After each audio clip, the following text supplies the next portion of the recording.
Hey folks, welcome back to True Crime Stories, where we cover the most thrilling true crime stories. Before we get going, don't forget to leave a like and subscribe for me. Thanks. And now let's get into today's story. Welcome to another deep dive. This time we're heading to the small town of Oakridge Pines. Sounds idyllic, right? But this town holds a dark secret. We're going to unravel the case of Nathaniel Aw, a talented artist who vanished from the town's annual autumn festival. What makes this case so compelling is how it shatters Oakridge Pines' peaceful image. You see, this town, nestled in the Appalachians, is known for its vibrant art scene. But beneath that surface of beautiful fall colors and charming festivals, there's a history of fierce competition, especially among the artists. And Nathaniel, with his haunting artwork, definitely stirred things up when he arrived just before the festival. He instantly captivated the town, but also caught the attention of some not-so-thrilled local artists. One of them was Evelyn Marks, a well-established painter who saw Nathaniel's popularity as a direct threat. Her reaction is pretty common in the art world. Established artists often feel threatened by rising stars, especially in small communities where recognition and support are limited. It's a matter of psychology, really, how we perceive threats to our position and status. So we have this idyllic town with a dark secret, a festival disrupted by a disappearance, and a community full of potential suspects. Before we jump into the investigation, let's introduce a key figure. Clara Howards, a high school art teacher with a tragic past. Clara is more than just a witness in this case. She's deeply connected to Oakridge Pines, but carries the weight of her younger sister's unsolved death, which happened years ago. That unsolved mystery hangs over her, and Nathaniel's disappearance seems to bring those old wounds back to the surface. It's like she's drawn to the mystery, maybe hoping to find answers for both disappearances. And her connection with Nathaniel goes beyond being the last person to see him.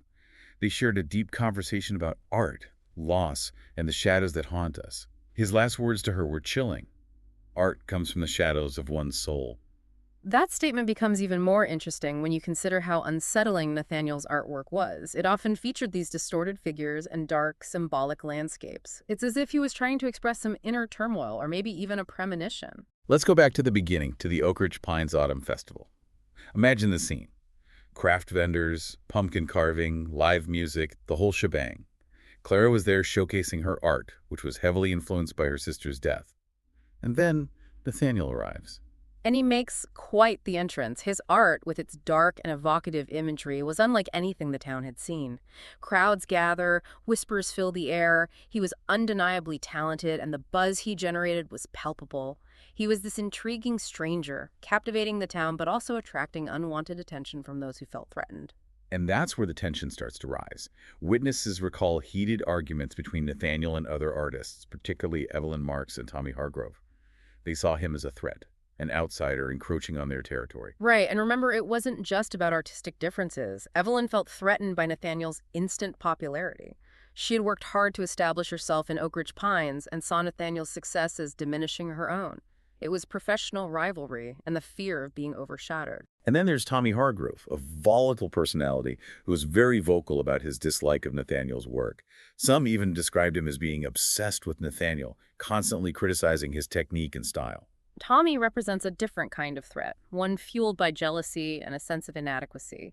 He felt overlooked while Nathaniel received all the attention. Classic case of envy turning into resentment, especially in a field as subjective and personal as art. But before we delve too deep into suspect analysis, let's retrace Nathaniel's steps on the day he disappeared.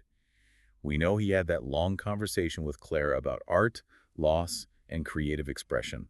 He even mentioned a hidden history within the town's art scene, hinting at a darker side to Oakridge Pines.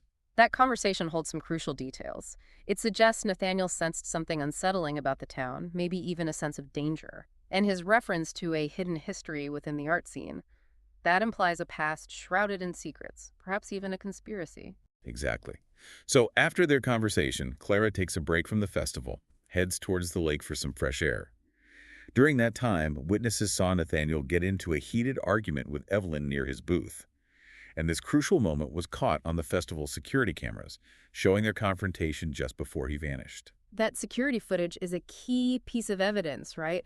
It not only confirms the tension between them, but also helps establish a timeline leading up to his disappearance. You can see how intense the argument was, with both using forceful gestures. When Clara returned to the festival, the mood had shifted dramatically. Whispers about Nathaniel's disappearance had replaced the earlier excitement, and the festive atmosphere had dissolved into worry and suspicion. Clara, realizing Nathaniel was gone, immediately alerted the authorities, and the search began. And that's when the idyllic facade of Oakridge Pines truly starts to crumble. Sheriff David Lennox, a longtime resident and a childhood friend of Clara's, leads the investigation. But this case becomes deeply personal for him. He's trying to uphold the law while grappling with the possibility that someone he knows might be involved. That's a tough position to be in, for sure, trying to remain objective while also being emotionally invested. The first night of the search turned up nothing. But the next morning, things took a turn. A search party found Nathaniel's backpack abandoned near a tree at the edge of the forest, and inside, they found his sketch pads and this disturbing, unfinished painting. That painting becomes more than just a clue. It's a glimpse into Nathaniel's state of mind. This painting, a serene lake surrounded by distorted figures, seems to reflect the unsettling energy of Oakridge Pines itself. It's almost like he was trying to capture the darkness lurking beneath the surface, the secrets he sensed within the town. The discovery of the backpack raises even more questions. Did Nathaniel leave on his own, or did something sinister happen to him? The investigation intensifies, with suspicion falling on several key individuals. And that brings us to our initial suspects, right? Evelyn Marks, fueled by professional rivalry and with a shaky alibi, and then Tommy Hargrove, driven by jealousy and known for his erratic behavior. And let's not forget Alice Fury, the town gossip who had a front row seat to all the drama unfolding within the art community. Alice had a knack for spreading rumors and stirring the pot, and her ambiguous statements about Nathaniel's disappearance definitely raised eyebrows. Alice thrives on drama, loves being in the know, and in this case, her understanding of the town, particularly the art scene, makes her a person of interest. Witnesses place her observing Nathaniel closely at the festival, and some even recall her making cryptic remarks about his disappearance. So we have these three individuals, each with their own motives, opportunities, and secrets. It's like a puzzle where all the pieces seem to fit, but the overall picture is still blurry. Exactly. To get a clearer picture, we need to delve into the forensic evidence collected from Nathaniel's belongings and the location where his backpack was found. This is where the science of investigation comes in. It might just reveal the missing pieces of this puzzle. So we ended part one with a growing list of suspects, a ton of questions, and a town on edge. What did the forensic evidence from Nathaniel's backpack tell us? Well, the forensic team went over everything very carefully. DNA analysis showed a mix of samples, Nathaniel's of course, but also some unknown contributors. And remember that unfinished painting they found. They found fingerprints, smudged, but they weren't Nathaniel's. Okay, that's interesting. Whose fingerprints were they? Do they match any of our suspects? Well, that's the big question, isn't it? The fingerprints were a partial match for both Evelyn Marks and Clara Howard's. Really? Wow, that adds another layer to this whole thing. I mean, does that mean they touched the painting? Or could it have been accidental? That's what we have to figure out. Did either of them have a reason to touch the painting? Or did it happen by chance? It seems like every new piece of evidence just makes things more complicated. And what about Nathaniel's silver locket? It was mentioned that he never took it off, but it wasn't found with his stuff. Yeah, the missing locket is a curious detail. I mean, could it have just gotten lost in all the commotion? Or is it something more? Maybe someone took it before or after he disappeared. Was it a clue or just lost? It's definitely strange. Let's move on to where they found Nathaniel's backpack. The search team took some samples from the forest floor. They found traces of a rare flower. Did that lead anywhere? Actually, yeah, it did. That little botanical clue turned out to be pretty important. It connected one of our artists directly to the spot. The flower, some kind of wild orchid, only grows in one place in Oakridge Pines. And guess where? Tommy Hargrove's garden. Wow. That's a direct link to Tommy. Plus, we have that security footage of the argument between him and Nathaniel right before he vanished. Exactly. That footage is really important. It shows the tension between Nathaniel and Evelyn, but it also gives us a timeline. We see them arguing, and then Nathaniel walks off, heading towards the woods. That's the last time anyone saw him. So with all the evidence and witness statements, Sheriff Lennox had his work cut out for him. He decided to bring each suspect in for questioning, starting with Evelyn Marks. Yeah, these transcripts are fascinating. You can really feel the tension in the room as he questions each one, looking for inconsistencies, cracks in their alibis. So what were some of the key things you noticed from Evelyn's interrogation? Evelyn's interrogation was interesting. She admitted to arguing with Nathaniel, said he insulted her work, called local art unoriginal, At first, her story made sense, but she was so nervous, defensive, that raised some flags. And remember, her fingerprints were on Nathaniel's backpack. Yeah, that's right. When they asked her about the fingerprints, she denied touching the backpack over and over, and her alibi for that night, shaky at best. Some witnesses said they saw her near the woods around the time Nathaniel disappeared. Her story kept changing, and her explanations for the evidence seemed forced, like she was trying to hide something. She got more and more agitated, which of course made Sheriff Lennox even more suspicious. What about Tommy? How did he act during questioning? Tommy's interrogation was intense. He came in acting all confident, but it didn't last. Sheriff Lennox's questions got to him. He tried to play down his arguments with Nathaniel, saying they were just artistic disagreements. But his body language said otherwise. He was fidgeting, avoiding eye contact, and his voice shook when he talked about the night Nathaniel disappeared. Did he have a solid alibi? Could he account for where he was that night? Tommy said he was at the beer garden with friends when Nathaniel disappeared, but his alibi fell apart pretty quickly. Sheriff Lennox had already talked to those friends. Their stories didn't match up with Tommy's. There were gaps in his timeline. And his explanations were vague, not very convincing. And then we have that orchid found near the backpack, the one that only grows in Tommy's garden. That's pretty hard to explain away. It is, and Sheriff Lennox didn't let him forget it. Tommy tried to say that maybe Nathaniel had visited his garden and taken the flower, but it just didn't sound believable. It only made him look more suspicious. So we have two suspects with shaky alibis and questionable motives. What about Clara? How did her interrogation go? Clara's interrogation was different. Right away, you could tell she was upset. She looked like she'd been crying. She was dealing with the shock of Nathaniel being missing and her own past trauma. It must have been so hard for her, being so close to the investigation while also trying to deal with her own grief. Definitely. And remember, Sheriff Lennox was her childhood friend, so he was more careful with her. He reminded her that she was one of the last to see Nathaniel, and he gently asked her about their conversation. What did she say about their conversation? Claire talked about the conversation about art, loss, all that. She said his words about art reflecting our inner shadows really hit home for her, especially with her sister's death still unresolved. That's such a powerful connection. Sounds like both of them used art to cope with their pain. Yeah. But then Sheriff Lennox dropped a bombshell. He told her that her fingerprints were on Nathaniel's stuff. Wow. Seriously, Yes. how did she react to that? She was shocked. She swore she never touched his backpack, but the evidence was right there. She tried to explain it away. Maybe she brushed against the backpack accidentally at the festival, but even she didn't seem convinced. So now we have three suspects, each with their own issues. Questionable motives, forensic evidence linking them to Nathaniel's things. What about Alice Fury? Did Sheriff Lennox talk to her too? Oh, he did, and, well, it was quite the show. Alice walked in with this knowing smile, like she was enjoying being part of the investigation. Did she give them any useful information? Alice was more about gossip than fact. She went on and on about rumors and the tension surrounding Nathaniel, choosing her words to make it sound as dramatic as possible. She talked about the jealousy and resentment, implying that Evelyn and Tommy's issues with Nathaniel went deeper than just art. But Alice was known for exaggerating, right? Embellishing stories. Exactly. She didn't give them any solid evidence to tie anyone to Nathaniel's disappearance.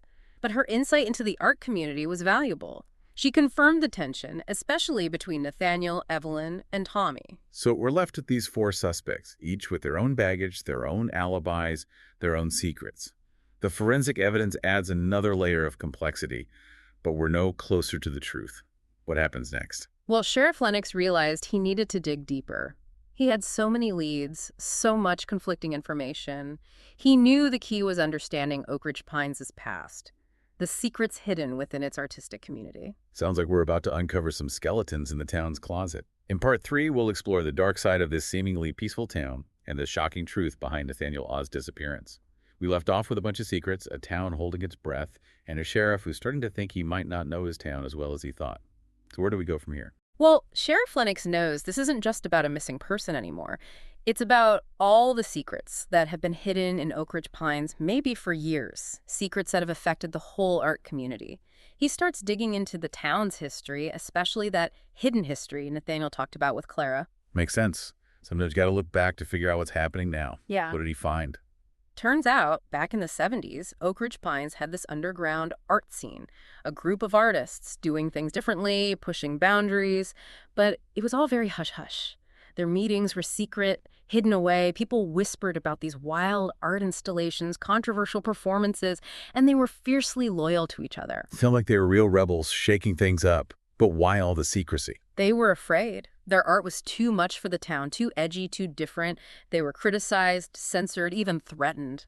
Some people saw their art as bad for the town's image. So they went underground to protect themselves and their art. But how does this connect to Nathaniel? Sheriff Lennox keeps investigating, talks to some older folks who remember those days, and guess what? Several of the people involved in Nathaniel's case were part of this underground group back then. Evelyn Marks, Tommy Hargrove, even Alice Fury. Wow. So they have this shared past, something they've been trying to hide. What happened to the group? Why did they break up? Conflicts, betrayals. They loved art, but jealousy and power struggles tore them apart. There were accusations of plagiarism, exhibitions being sabotaged, even a love affair gone wrong. It's like their passion turned toxic and destroyed the very thing that brought them together. Yeah. But I still don't see how this ties into Nathaniel's disappearance. Sheriff Lennox starts noticing a pattern. Nathaniel, being an outsider, with his unique style, reminded them of their younger selves, the passionate artists they used to be before ambition and rivalry got in the way. Nathaniel's arrival brought back old hurts, rekindled those feelings of jealousy and resentment. Like he disrupted their carefully constructed lives, forcing them to confront their past. Did the sheriff confront them with this information? Oh yeah, he did. He brought each suspect in for another round of questioning. But this time, it wasn't about alibis. It was about their shared past, the secrets they'd kept hidden, and the possibility that those secrets led to something terrible.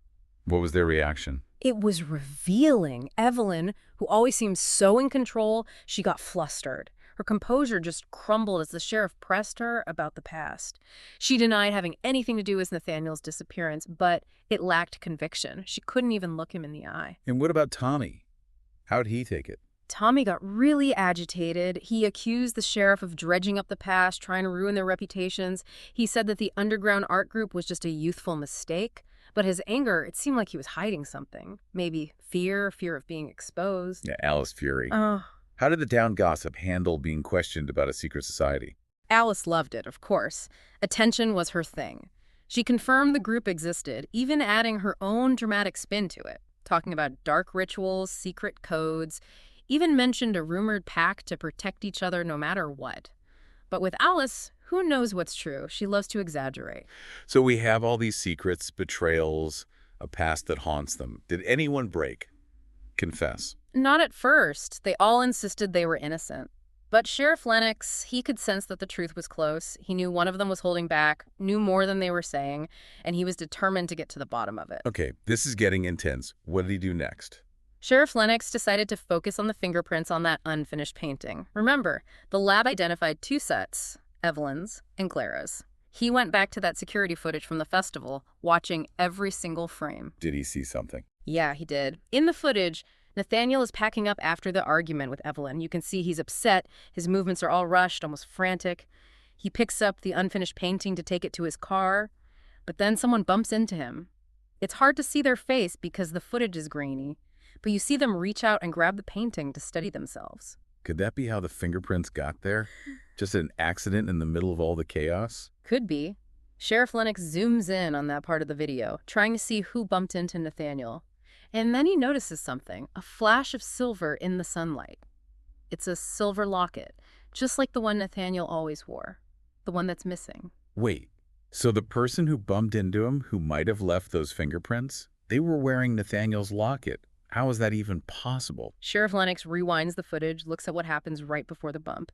He sees Clara walking toward Nathaniel's booth. She reaches up and touches the silver locket she's wearing, and it's the same locket, the one Nathaniel always wore. But how did Clara get Nathaniel's locket? Why was she wearing it? And at that moment, it hits Sheriff Lennox. Clara, his childhood friend, the woman he thought he knew, was keeping a secret that tied her to Nathaniel. So the mystery of the missing artist leads us to Clara. But what's her secret? And what really happened to Nathaniel? Well, Sheriff Lennox, with this new evidence, he brings Clara in for questioning. He shows her the footage, the locket, the truth he's uncovered, and in that moment, the perfect image of Oakridge Pines cracks, revealing the darkness that's been there all along. What a twist. A missing artist, a town full of secrets, a web of suspicion that leads right back to the person we least expected. And that's where we leave our deep dive into the case of Nathaniel Awe.